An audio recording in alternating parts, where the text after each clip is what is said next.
동행하며 살기보다 하나님과 반대되어 살아가고 있습니다. 사람들은 모여서 최초의 문명을 만들고 인류를 만들어냈습니다. 또한 문명 안에서 여러 가지 다양한 학문들을 만들어 공동체를 형성해 갔습니다. 그 안에서 의학도 있을 것이고 또 수학 같은 그런 학문이 있을 거고 과학 같은 분야도 있을 것이고 이런 모든 것들이 사람들이 공동체를 형성하여 문명을 만들어내어서 진행하고 있기 때문에 나온 수많은 갖가지의 산물이라는 것을 볼 수가 있습니다.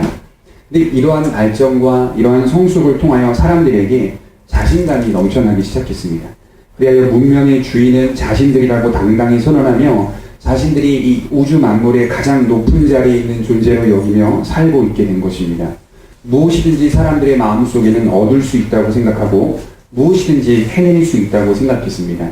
세상과 만물에 대하여 무척이나 자신만만해하고 있는 것이 사람들의 모습입니다. 여러분, 그렇다면 성경은, 하나님은, 우리 주님은 사람들을 어떻게 평가하고 계실까요? 바울이 오늘 지금 그 부분을 이야기하고 있는 겁니다. 인간의 종말, 예수님의 재림을 이야기하면서 인생이 그렇게 만만한가? 인생이 그렇게 쉽게 설명할 수 있는가? 인생이 그렇게 자신만만해하며 살 수 있는가? 너희들이 그렇게 모든 것을 해낼 수 있다. 자신만만하며 떵떵거리며 당당하게 살아가고 있는데 사실 주님이 보시기에 인생은 그렇게 만만하지 않다라는 것을 지금 지적하고 있는 겁니다. 사실 여러분 가만히 생각해보면 다른 거 다 둘째 다 떠나서 세상과 만물에 대하여 아무리 사람들이 자신만만해 한다 해도 인간은 시간에 대하여는 아무런 영향을 끼칠 수 없다는 사실을 알게 됩니다. 이 때, 그리고 오늘 성경의 1절부터 시작하는 때와 시기, 이게 바로 시간이라는 거거든요. 이 때와 시기에 관하여는 인간에게 가장 취약한 문제라고 말할 수 있는 겁니다. 여러분, 우리는 시간을 되돌릴 수 없습니다. 그리고 시간을 붙잡을 수도 없습니다. 그리고 시간을 조절할 수도 없습니다. 또한 시간에 대하여 조종할 수도 없습니다. 특별히 이 시간의 문제 속에서 인간은 여러 가지 사건과 사고들을 만나게 되는데요. 한 사람의 출생도 한 사람의 죽음도 인간이 조종하거나 조절해서 일어난 일들이 아니라는 것을 우리는 잘 알 수가 있습니다. 아무리 권력을 가지고 살아가며 영원히 이 땅에서 살 것만 같이 행동하는 사람도 죽음이라는 때가 되면 어찌할 줄 모르며 손을 쓸 수 없다는 사실을 발견하게 됩니다. 여러분들과 제가 잘 아는 이 스티븐 잡스라는 사람 아시잖아요. 그분이 췌장암으로 돌아가셨는데 얼마나 돈이 많습니까? 얼마나 부가 가득하고 명예가 가득합니까? 그분이 췌장암에 걸렸을 때 그분이 갖고 있는 모든 것들을 탈탈 털어서, 물론 그로도 남지만 털어서 가장 세상에서 좋은 의사, 가장 좋은 약물, 가장 좋은 의료기계, 모든 것들을 다 투입해서 수술을 했단 말입니다. 그럼에도 불구하고 젊은 나이에 죽음을 맞이하게 되었다는 것을 알 수가 있습니다. 죽음이라는 때와 시기를 그분이 알고 있었을까요? 몰랐잖아요. 죽음이라는 때와 시기는 인간이 알 수 있는 문제가 아니에요. 단순히 죽음만 얘기하는 것이 아니라 인간이 살아가는 소소한 부분들 속에서 나타나는 때와 시기에 관한 문제에 있어서는 인간이 어떻게 무슨 일을 만날지 모르는 가운데 우리는 살아가고 있는 거예요. 그렇기 때문에 우리의 가장 취약한 부분은 바로 이 시간성, 시간에 대하여 우리는 가장 취약하게 삶을 살아가고 있습니다. 인간에게 있어서 하나님은 모든 것들을 허락했어요. 마치 창세기를 보면 너희들에게 모든 것을 다 허락한 것처럼 아담과 하와에게 다 따먹어라, 모든 것 풍성히 누려라, 번성하라, 축복하시고 생육하고 충만하라고 하나님께서 약속하시며 은혜를 주셨습니다. 근데 그럼에도 불구하고 인간에게 절대로 허락되어지지 않는 부분이 있는데 그게 바로 때, 시간의 문제입니다. 우리는 이처럼 근본적으로 우리가 어찌할 수 없는 상황 속에 살아가고 있는 겁니다. 시간성은 우리 손으로 잡을 수 있는 문제가 아니라 이것은 초월적인 문제요, 현재의 영역이 아니라 신적인 영역에 속한 문제라는 것을 바울이 짚고 넘어가고 있는 겁니다. 우리 1절을 한번 보세요. 1절과 2절과 3절을 한번 보겠습니다. 같이 한번 읽어보겠습니다. 시작. 형제들아, 때와 시기에 관하여는 너희에게 쓸 것이 없으면 주의 날이 밤에 도둑같이 이를 줄을 너희 자신이 자세히 알기 때문이라. 그들이 평안하다 안전하다 그때에 임신한 여자에게 해산의 고통이 이름과 같이 멸망이 갑자기 그들에게 이르니 결코 피하지 못하리라. 바울이 지금 인류의 멸망과 인류의 종말, 예수님의 재림을 통하여 인류의 마지막을 이야기하는데요. 이 마지막을 이야기하는 것 가운데 바울이 어리석은 사람들을 소개하고 있어요. 그 어리석은 사람들의 특징을 이야기하는데 그들은 지금 자신들의 삶이 평안하다, 그리고 지금 자신들의 삶이 안전하다라고 말하면서 살고 있는 사람들이었다는 거예요. 그렇게 살고 장담하며 자신만만해하며 인생이 충분하다라고 말하며 살아가고 있는 그 사람들에게 갑자기 도둑과 같이 그 날이 임하게 될 것이라는 거예요. 도둑처럼 임하게 될 것이라는 거예요. 도둑의 특징이 뭡니까? 걸리지 않는다는 거예요. 도둑이 그래서 도둑인 거예요. 걸리면 도둑이 아니죠. 걸리지 않게끔 그의 날이 임하게 된다. 그래서 그 날이 임하여 그들의 마지막 최후 결과가 뭐라고요? 멸망으로 들어가게 된다라고 이야기하고 있다는 것이. 그것을 바울이 우리들에게 교훈을 던지고 있습니다. 인생이 그렇게 만만하지 않다. 주의 날이 도둑같이 임할 것이다 라고 이야기하고 있습니다. 이 안에 임신한 여자에 대한 고통을 이야기하고 있는데 도둑이 집안으로 들어오기 위해서 그 집안에 있는 사람들이 알지 못하게 들어와야 한다고 제가 말씀을 드렸습니다. 그것뿐만 아니라 임신한 여인이 몇 월 며칠 몇 시에 산통이 와서 출산하는지에 대해서 아무도 모릅니다. 요새 여러분 의학이 발전해서 그 초음파를 찍어보면요, 이 아이가 몇 월 며칠 날 태어나는 것까지는 찍혀요. 그러니까 뭐 제가 2015년에 임신을 했다 그러면 2016년 4월 달 안에 아니면 3월 달 안에 출산할 것 같습니다라는 예측은 찍혀요. 그러나 몇 월 며칠이 정확하게 찍히지는 않아요. 그리고 몇 시에 산통이 오는 것까지 계산되지가 않아요. 그 기계는 통계적으로 하는 기계거든요. 10달이라는 시간을 가지고 통계적으로 구조를 다 분해해가지고 그 데이터를 만들어내는 건데, 분명한 건 사람의 출생과 또 사람의 또한 생겨나는 잉태의 모든 과정들은 아무리 의학이 발전한다 하더라도 정확하게 짚어낼 수가 없다라는 거예요. 산통이 어떻게 옵니까? 의학이 발전해도 산통이 언제 어떻게 임할지를 모르는 거 아닙니까? 그러니 임신한 여자들은 어떻게 삽니까? 조심하며 사는 거죠. 출산을 앞두고 출산을 준비하며 조심하며 살아가는 것이 임신한 여인들의 모습이라는 거죠. 이걸 바울이 이야기하는 이유는 너희 그리스도인이 똑같다는 거예요. 너희 그리스도인들이 출산을 준비하며 살아가고 있는 임신한 여인과 같은 모습을 가져야 된다는 거예요.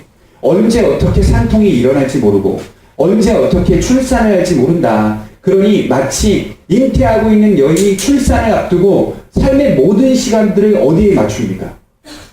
출산에 맞추듯이 그리스도인들은 삶의 모든 시간들을 예수님의 재림에 맞추어 살아가야 한다. 그렇게 얘기하고 있는 거예요.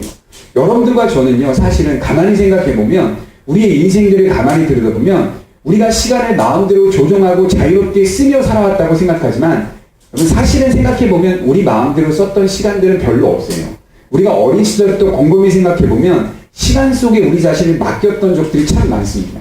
유치원에 갑니다. 유치원에 가면 정확하게 짜여진 시간표대로 우리가 움직이죠. 초등학교를 들어갑니다. 초등학교에 가도 과목별로 시간이 짜여진 틀 안에서 우리가 그 시간 속에 우리의 몸을 맡깁니다. 저 같은 경우는 군대를 갑니다. 군대를 가면 군생활이라는 시간 속에 짜여진 그 틀 속에 제 자신이 들어가서 그 안에서 서서히 적응하며 살아가게 됩니다. 그런데 교만한 인간들은, 교만한 사람들은 이런 시간 속에 우리 자신을 맡기는 삶이 아니라, 그 시간 속에 맡기는 것이 아니라 자신이 그 시간을 마음대로 조종하고 부릴 수 있다고 착각하며 살아가는 사람들이 어리석은 사람의 모습이라고 하는 겁니다. 이 사람들은 바로 방종스러운 사람들이고, 이 사람들은 바로 자기 자신을 믿고 살아가는 사람들의 모습이라는 것을 말을 하고 있는 겁니다. 출산을 앞둔 여자는 모든 것을 출산에 맞추어 살아갑니다. 출산을 위하여 운동하죠. 출산을 위하여 밥을 먹습니다. 출산을 위하여 책을 봅니다. 출산을 위하여 건강한 생각들을 합니다. 자연스럽게 그의 생활은 방종스럽고 균형이 없는 생활이 아니라 질서가 있으며 책임 있는 생활로 나아갈 수밖에 없는 겁니다. 우리는 살면서 이렇게 우리의 인생과 삶 가운데 긴 인생 속에서 시간에 우리의 몸을 맡기는 그러한 습관과 훈련들이 이어져 가야 한다는 거죠. 서서히 적응하면 할수록 하나님 안에서 우리가 하나님의 시간 속에 우리의 몸을 맡기며 살아갈 때 우리가 참다운 그리스도인으로서 살아갈 수 있다라고 바울이 이야기하고 있는 겁니다. 교만하여서 시간을 내 마음대로 사용하고 조종할 수 있다고 하는 착각하는 그런 인생이 아니라, 하나님의 시간 안에 우리 인생을 맡기고 겸손히 그 시간 안에 질서 있게 살아가는 성도들이 되셔야 합니다. 하나님의 역사라는 시간 안에 우리 몸을 맡기고 낮아져서 하나님을 의지하며 살아가셔야 합니다. 이 모습은 인생을 만만히 여기며 뭐든지 할 수 있다라고 생각하는 어리석은 인생과는 다른 모습이라는 겁니다. 항상 겸손히 하나님의 시간 안에 우리 몸을 맡기고 반드시 이루어질 마지막 때를 바라보며 철저하게 하나님의 말씀대로 살아가시기를 바랍니다. 우리 4절을 한번 보십시오. 4절을 한번 읽어보겠습니다. 시작. 형제들아 너희는 어두움에 있지 아니하며 그날이 도둑같이 너희에게 임하지 못하리니. 비교하고 있죠. 1절부터 3절까지는 어리석은 자들에 대한 이야기를 하고 있고 4절부터는 그렇다면 믿는 자들의 모습은 어떠하냐라는 걸 던지고 있어요. 우리는 어떤 사람들이라는 겁니까? 갑작스럽게 그날을 맞이하는 사람들이 아니라는 거예요. 잘 기억하세요. 우리는 갑작스럽게 그날을 맞이하는 사람들이 아니라 너희는 어두움에 있지 아니하며 그날이 도둑처럼 너희에게 임하지 않는다는 게 아니라 그럴 수 없다는 거예요. 못하리니 그날이 분명하게 우리 안에 마음 깊이 인식되어지고 준비하며 살아가는 그 모습이다라고 이야기하고 있는 겁니다.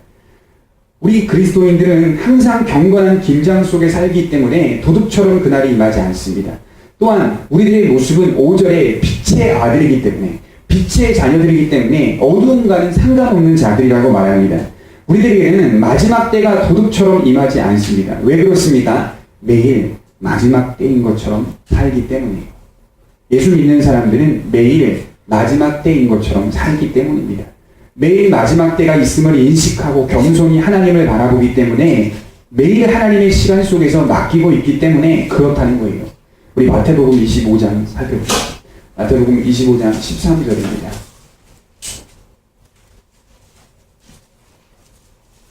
본문은 잘 내버려 두시고요. 다시 돌아갈 겁니다. 마태복음 25장 13절입니다.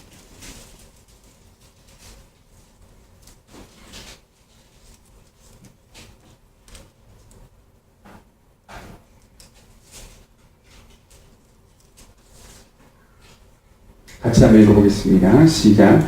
그런즉 깨어있으라. 너희는 그날과 그때를 알지 못하느냐. 여기서 중요한 것은요, 깨어있으라라는 말입니다.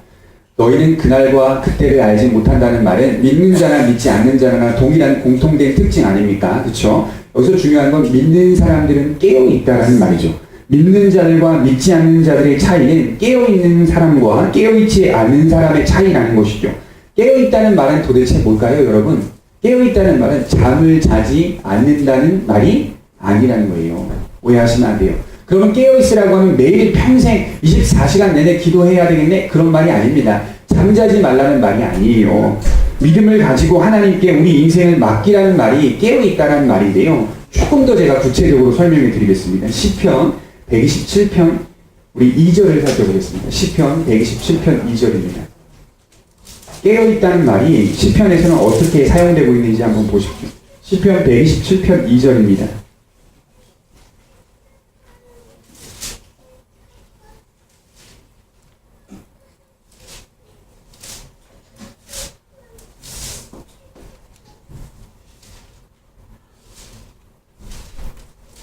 시편 127편 2절입니다.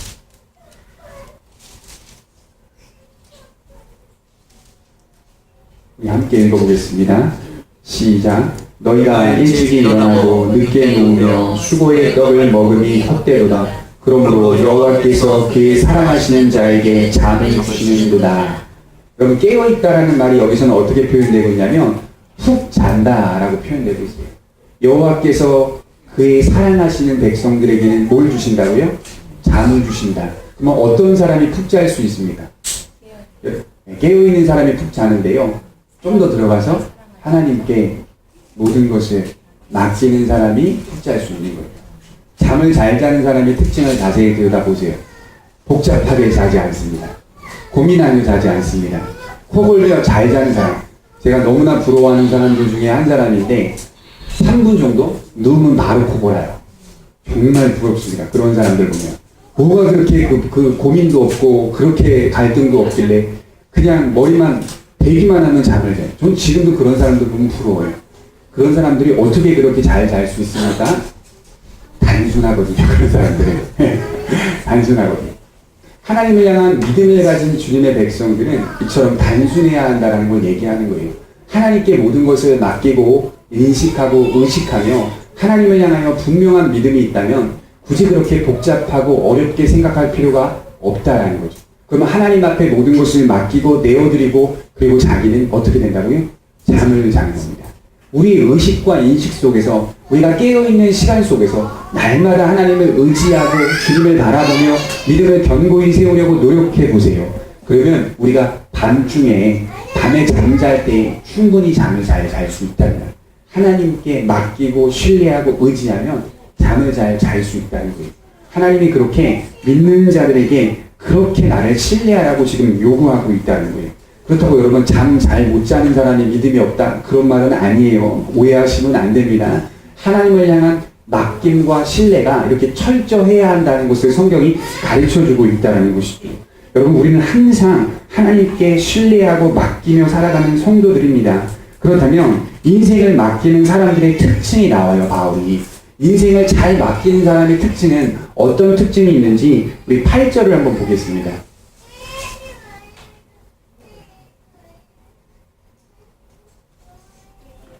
제가 읽어드리겠습니다. 우리는 낮에 속하였으니 정신을 차리고 믿음과 사랑의 호심경을 붙이고 구원의 소망의 투구를 두자. 이게 무슨 뜻이죠? 정신 차리라는 말이죠. 믿음의 사람들의 특징, 하나님 앞에 맡기는 사람들의 특징은 정신 차리고 산다는 거예요. 정신을 잘 차리고, 왜요? 우리는 낮에 속했기 때문에. 낮에 속한 사람들의 특징이 뭐죠? 보이죠? 밤에 속하면 보이지 않죠? 낮에 속한 사람들은 잘 보이죠? 뭐가 잘 보인다는 말입니까? 옳고 그름이 잘 보여요. 분별력을 확실하게 가질 수 있는 게 낮에 속한 사람들의 특징이라는 거죠. 믿음과 사랑을 가슴에 붙이자라고 말하고 있어요. 믿음과 사랑에 호심경을 붙여라 이런 말인데요. 이 호심경은 가슴에 붙이는 마치 파스와 같은 거거든요.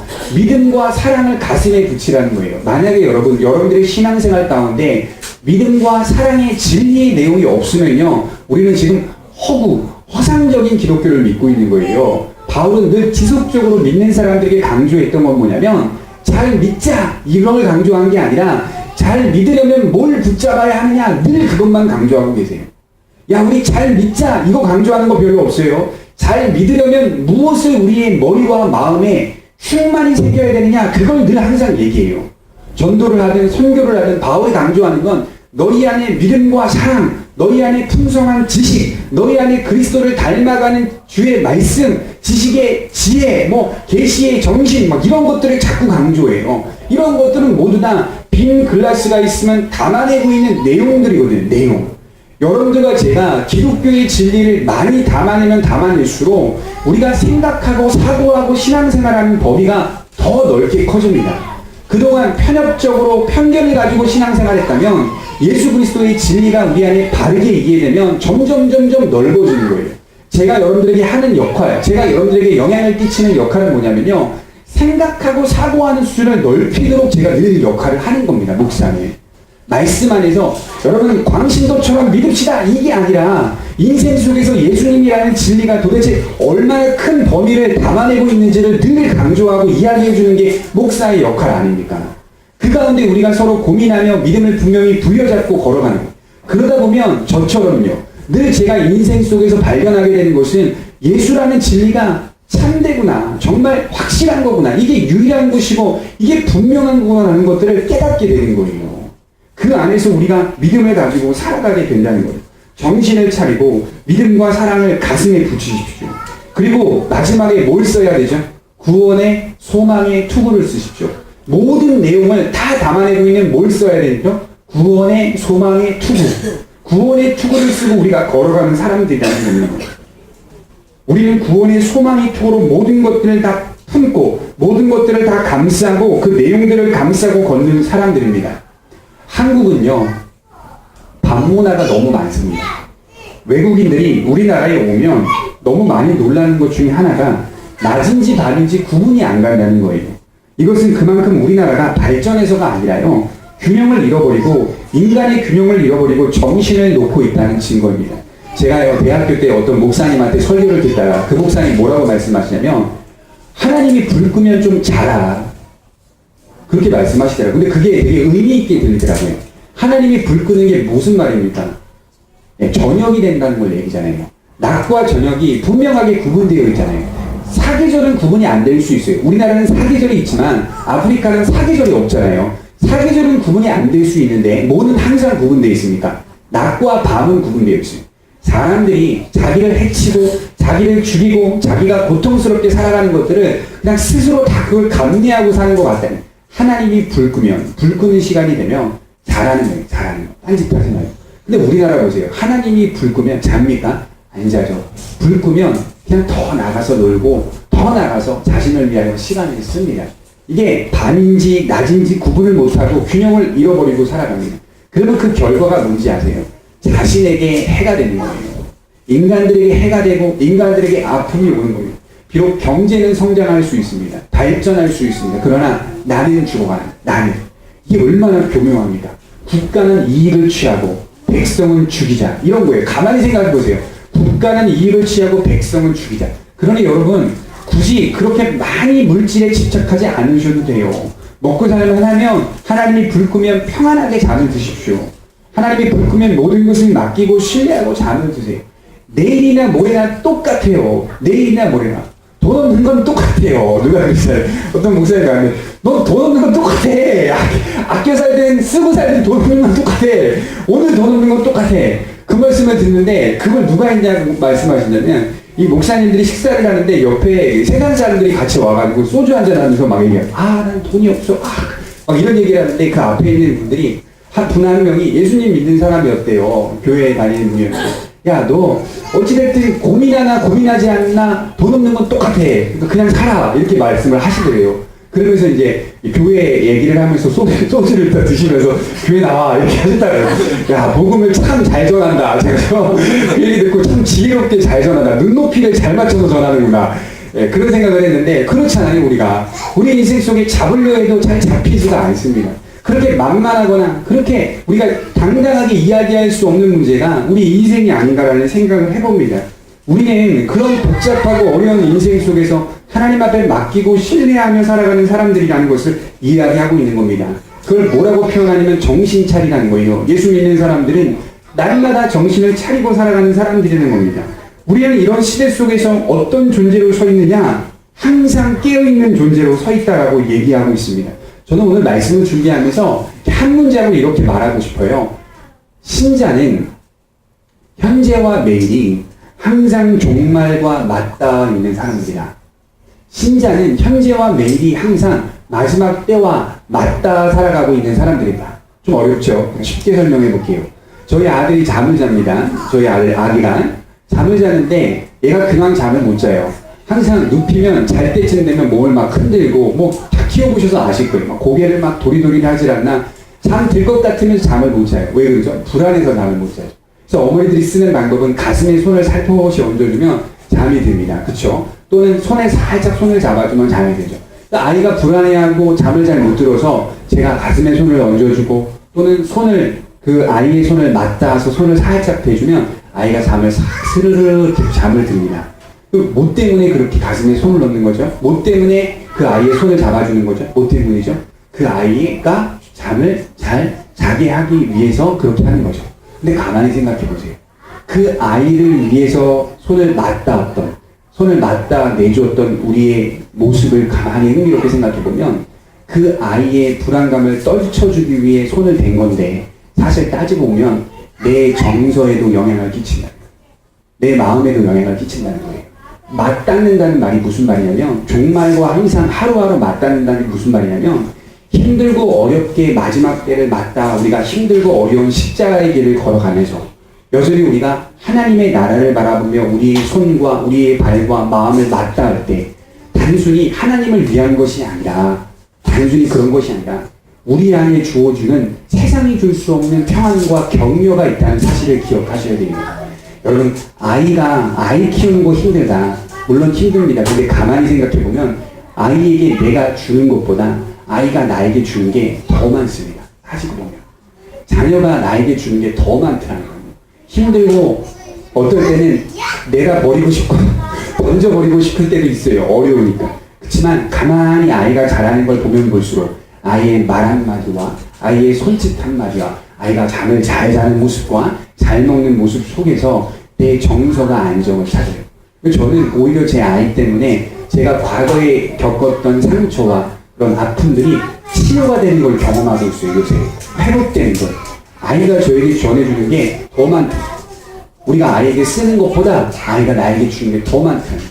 신자가 매일 현재와 그리고 매일 매 시간이 종말과 맞닿아 살아간다는 것은 하나님이 우리에게 주시는 것이 더 많다는 거예요. 비록 힘들고 어렵게 우리가 이 길을 걸어가고 있지만 따지고 보면 우리가 천국 갔을 때 따지고 보면서 손이익을 계산해 보면 우리가 하나님을 향해 손을 뻗은 것보다 우리가 하나님의 이익을 취하게끔 도와준 것보다 하나님이 우리에게 주신 것들이 훨씬 많았다는 거예요. 우리가 늘 이렇게 종말과 맞닿아 걸어간다는 것이 세상이 줄 수 없는 수많은 것들이 갖가지 수많은 하늘의 보물들이 우리에게 주어지고 있다는 것을 생각해 볼 때 매일 항상 그날을 바라보시기 바랍니다. 그때를 바라보세요. 주님의 품에 안길 때를 바라보며 의식하며 살아가야 한다는 것이죠. 그것이 무엇입니까? 충성하는 것입니다. 충성하는 것. 충성은 안 하다가 한 번 충성하는 게 아니라 항상 믿음의 그 자리를 지키는 게 충성입니다. 현실과 물질에 잠식되어 녹슬어버린 존재가 아니라 현실과 물질에 잠식되지 않는 마치 같은 공간에 있는데도 기름과 물이 섞이지 않는 것처럼 인생을 그렇게 살아가는 게 바로 신자의 모습입니다. 이렇게 묻는 사람들이 있을 거예요. 세상이 다 그런데 왜 하필 우리만 이렇게 고생하며 살아가야 합니다. 그렇게 어떤 성도는 물을 수 있어요. 뭐가 그렇게 그리스도인으로 살아가는 것이 힘들고 외롭고 지치는가? 그렇게 살아가야만 하는가? 왜 우리는 그렇게 걸어가야만 하는가? 그렇게 묻는 분들이 있어요. 제가 이렇게 답변 드리고 싶어요. 10절을 한번 보십시오. 10절 말씀을 보겠습니다. 같이 읽어보겠습니다. 시작. 예수께서 우리를 위하여 죽으사 우리로 하여금 깨어있든지 자든지 자기와 함께 살게 하려 하셨느니라. 이 답을 내놓는데요. 왜 우리는 그토록 힘들게 어렵게 그렇게 걸어가야만 하는가? 찢기고 뜯어지면서 아파하며 걸어가야만 하는가? 예수님께서 우리가 자든지 깨어있든지 항상 주님과 함께 살게 하시기 위해 그러한 길을 우리의 삶 가운데 허락해 놓으셨다는 거예요. 우리는 주님과 함께 이렇게 동행하며 주님의 품 안에서 지금도 함께 있지만 잠을 잘 때에도, 다시 말해 죽음을 맞이할 때에도 주님과 영원토록 함께 있게 하기 위해서 주님이 그 목적 때문에 우리가 이 길을 걸어가도록 허락해 놓으셨다는 겁니다. 주님과 함께 살기 위해서. 이것은 구원과 연결되어 있는 것입니다. 깨든지 자든지 믿음 안에 있는 성도는 영생이라는 시간 속을 바라보며 사는 존재들입니다. 양궁 선수가 활을 쏩니다. 이게 활이 성도라고 생각해 보세요. 성도의 활을 팍 쏩니다. 성도가 인생이라는 그 긴 과정 속에서 그 양궁판에 그 활이 꽂히게 됩니다. 그 꽂힌 판의 이름이 뭐냐면 하나님의 영원한 위로예요. 영원한 위로. 우리가 최종 맞이할 목적지는 그 지점은 하나님의 영원한 위로가 아니겠습니까? 뭐 저주가 되겠어요? 뭐 멸망이 되겠어요? 뭐 심판이 되겠어요? 그게 아니라 하나님 품에서 있을 영원한 위로입니다. 그러니 오늘 바울이 데살로니가 전후서를 쓰면서 신자의 죽음을 자꾸 뭐라고 표현하냐면 sleep, 잔다, 잠자고 있다 이렇게 계속 얘기하는 거예요. 우리는 죽지 않는다. 영원한 생명이 우리를 기다리고 있다라고 이야기하고 있는 것입니다. 사망아 너의 승리가 어디 있느냐. 고린도전서 15장 보세요. 사망아 너의 쏘는 것이 어디 있느냐. 우리 주 예수 그리스도께서 넉넉히 승리했다. 바울이 이렇게 강하게 호소하고 있어요. 사망은 없다 믿는 자들에게. 너무 귀한 거 아닙니까? 사도 요한은 여러분 천국을 보았습니다. 천국을 본 내용을 이렇게 우리들에게 던져주고 있습니다. 마지막으로 계시록 21장 요한계시록 21장 3절을 읽고 마치도록 하겠습니다. 사도 요한이 보았던 천국을 같이 한번 읽어보도록 하겠습니다. 3절과 4절입니다.